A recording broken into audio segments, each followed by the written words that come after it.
Welcome back, friends, to the Hour of Power. We're in a whole new month, and I have some very special things that I want to show you that have to do with our theme this month.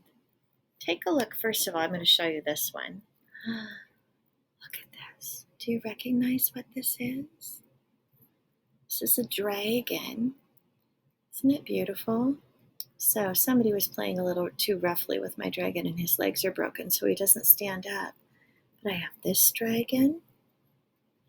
I also have this dragon. Look at this one. Look at that fire coming out of his mouth and those giant wings. Isn't that amazing? I have one more dragon to show you. Oh, look at this one. Look at him. Yeah, he's got big wings, a long tongue.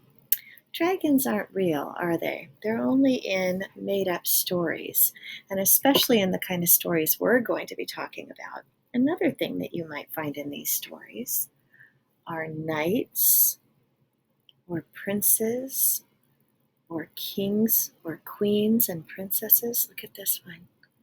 Look at it. He has a sword and armor. Look at what he has going on here from his hat. Okay, and he comes off of his horse. These are very fun things. There's that one. I have another knight here, or a prince. Look at, he's wearing a hood over his face so you can't see it. He has a shield here. This is called a shield. And he has a long sword. And then on this side he has a dagger, probably for fighting dragons. I have one here who rides on horses or also just stands. And look at, this is called a lance that he has there. Look at that. I have another horse and a knight. And look at, his face is also covered. He has a sword here and a sheath to put the sword in. That's where he keeps his sword, and another shield. And look at, his horse has armor to protect him. The last thing I have is specifically about the very first story that I'm going to share with you. Do you recognize what this is? It's a shoe, but it's a very special kind of shoe. It's a glass slipper. Do you know what story a glass slipper comes from? I'll have you think about that for a minute. I want you to look over here. I'm going to move this back, and I'm going to show you. I'm hoping that you'll be able to see my fairy tales storyboard, and it's pretty tiny. But in fairy tales, there is a plot map that we can show you. All fairy tales kind of follow the same thing. They all start, or most of them start, with the lines, "Once upon a time." Have you ever heard a story that was a once upon a time story? It was probably a fairy tale. They establish the setting, and remember, we've talked about that, the setting, the characters. They do that in a fairy tale too. And then the main character is given tasks or jobs and challenges that they have to go and overcome, and obstacles that get in their way that they have to overcome. And then usually there's some kind of little bit of magic that happens, and a climax where it's really scary and or exciting and you're not sure what's going to happen. And then it's solved, and there's a resolution, and then there's a happily ever after at the end of the story. Let's see if you find that to be the plot that this story that has to do with this glass slipper. Let's see here. If you guess that we're going to read Cinderella, you are absolutely right. This is the story of Cinderella. And there are a lot of different versions of Cinderella and a lot of different versions of fairy tales. You can find a Cinderella story from many, many different cultures all around the world, and they're all slightly different. I'm going to see if I can post in our read aloud some of the different versions. Sometimes instead of a fairy godmother, one of them even has a fish that comes, a magical fish that grants wishes. So this story starts out, once upon a time, Do you hear it? Once upon a time, there was a little girl called Cinderella who lived with her stepmother and her two stepsisters. Cinderella was very pretty, and her stepsisters were ugly and nasty. Poor Cinderella was made to do all the washing, cooking, and cleaning around the house. There she is. Do you see her? The reason they call her Cinderella is because not only do they make her do all of the cooking and cleaning, they make her sleep in the fireplace with the cinders and ashes.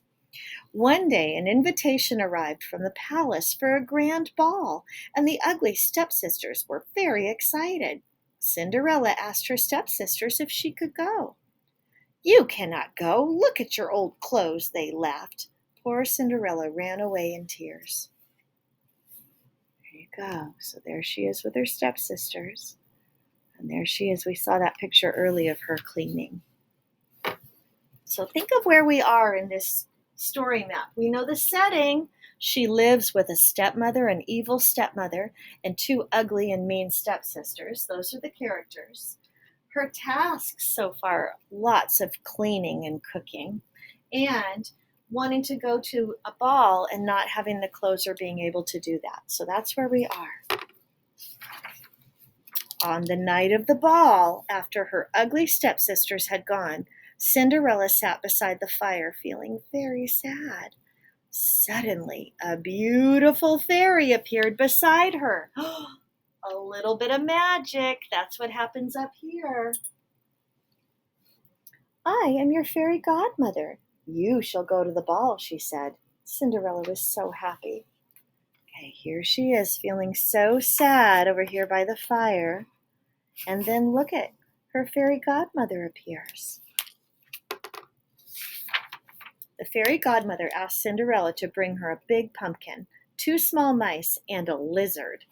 Then, with one wave of her magic wand, the fairy godmother changed the pumpkin into a silver carriage, the mice into white horses, and the lizard into a driver.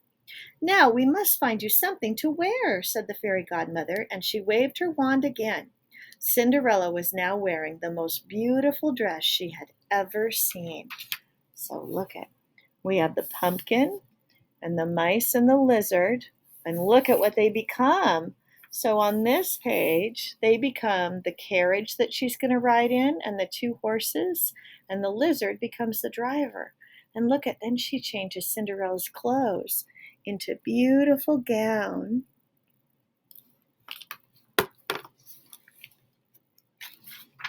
Now off to the ball, and remember that when the clock strikes midnight, the magic will disappear, said the fairy godmother. "I promise I will remember," said Cinderella.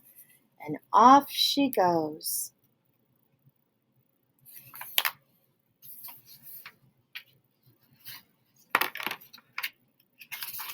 Cinderella looked so beautiful. When she arrived at the ball, the prince saw her, and from that moment he could not take his eyes off her.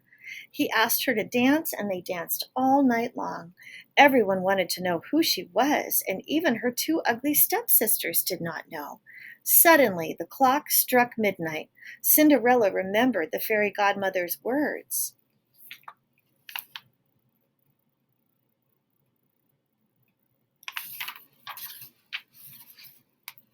"I have to go," Cinderella said to the prince, and turned and left as quickly as she could.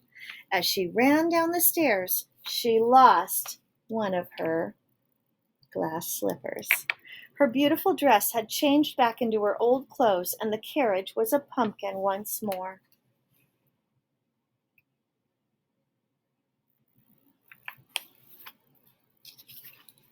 Cinderella ran home quickly. "Where did she go?" asked the prince. Many other ladies wanted to dance with him, but he refused. He wanted only Cinderella.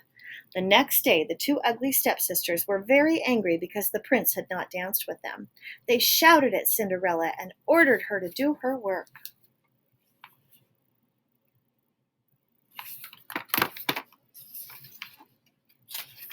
The prince had found Cinderella's glass shoe on the stairs. He had fallen in love with her. He decided that very next day he would use the glass shoe to find out who she was. The prince went from house to house asking every lady to try the glass shoe on. Each one tried to squeeze her foot in, but the shoe was too small.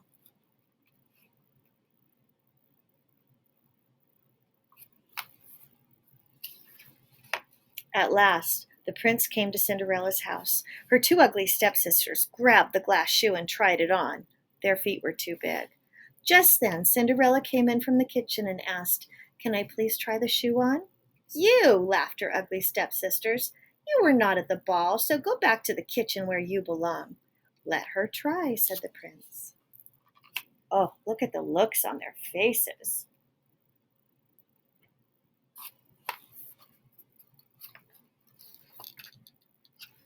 Cinderella smiled as she sat down beside him.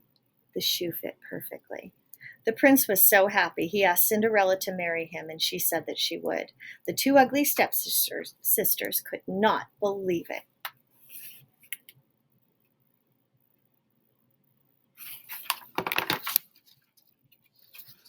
Soon the prince and his beautiful princess were married. They lived happily ever after. Okay, so let's take a look at this story map again and talk about when these things happen. So, Cinderella had many tasks to do. She had to clean the house and do all the cooking and cleaning. There were challenges. She wanted to go to the ball, but she didn't have the right kind of clothes. There were obstacles to overcome. Her mean stepsisters tried to make her life miserable. And then a little bit of magic. In came the fairy godmother, and she granted her wish of going to the ball and turning a pumpkin into a carriage and mice into horses and a lizard into the driver. She went to the ball and she danced with the prince. And the climax happened about midnight when all of a sudden she had to leave before all the magic was gone, and she had to go back to her old ugly clothes. And the resolution came when the prince came and he had her try on the shoe, and the shoe fit her, and they got married and they lived happily ever after. We're going to come back to this story map as we read other stories, but I want to show you, I have a few other versions of Cinderella that are really fun. So I have this very silly one called Cinderelly, which takes place in the city. And I'm going to share this one with you. And then I have another modern Cinderella that happens, instead of going to a ball, they go to a basketball game. So those will happen on the read alouds. And then I'm also going to find some Cinderella stories from all around the world. So be sure to look out for those. And then next week, I'll be back with another fairy tale. Also, please be sure to check out Lettertown. There are so many new things in there. We have gone all the way through all of our short vowels, all of our consonants, all of our silent E, all of our long vowels, and we have just a few sounds left to learn. There are also some other fun videos in there with letter cards and all kinds of activities. So be sure to check out Lettertown, and also check out Word Games and Tongue Twisters, which has some phonemic awareness and phonological awareness activities and some fun doing them. See you next time, friends. Thank you for joining us for Hour of Power.